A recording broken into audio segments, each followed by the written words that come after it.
Today I'm going to share the keyboard shortcut to zoom in and out of your timeline in Premiere. So if you're using this slider at the bottom to zoom in and out, that's great, but there's another way to do it that you may also like, and that is the plus and minus symbol on your keyboard.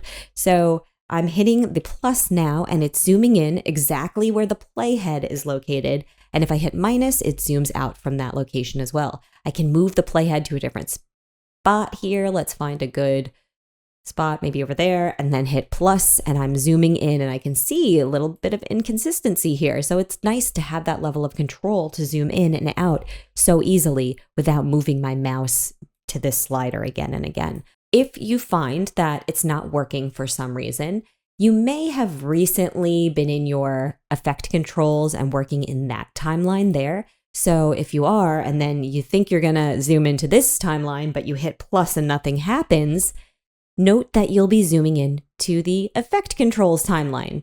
And you could tell because that slider changes as I hit plus or minus. So just make sure if that's not what you're going for, you are in your timeline actively working, and you could still use the plus and minus to zoom in and out over here if that's what you want to do, which sometimes I do. So that's good to have.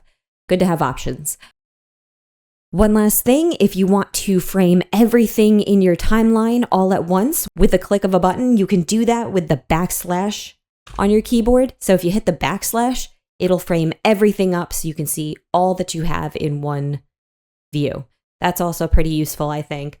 If you can't find the plus and minus buttons on your keyboard, they should be next to the backslash button, but if not, they may be next to your backspace button. I know all keyboards can be a little different, so give it a test, see if it works for you, see if you like it. If you do, give this video a like and check out my playlist in Premiere for more like this. And thank you guys so much for watching. If you want to support me and see what I've been working on, check out my explainer video channel.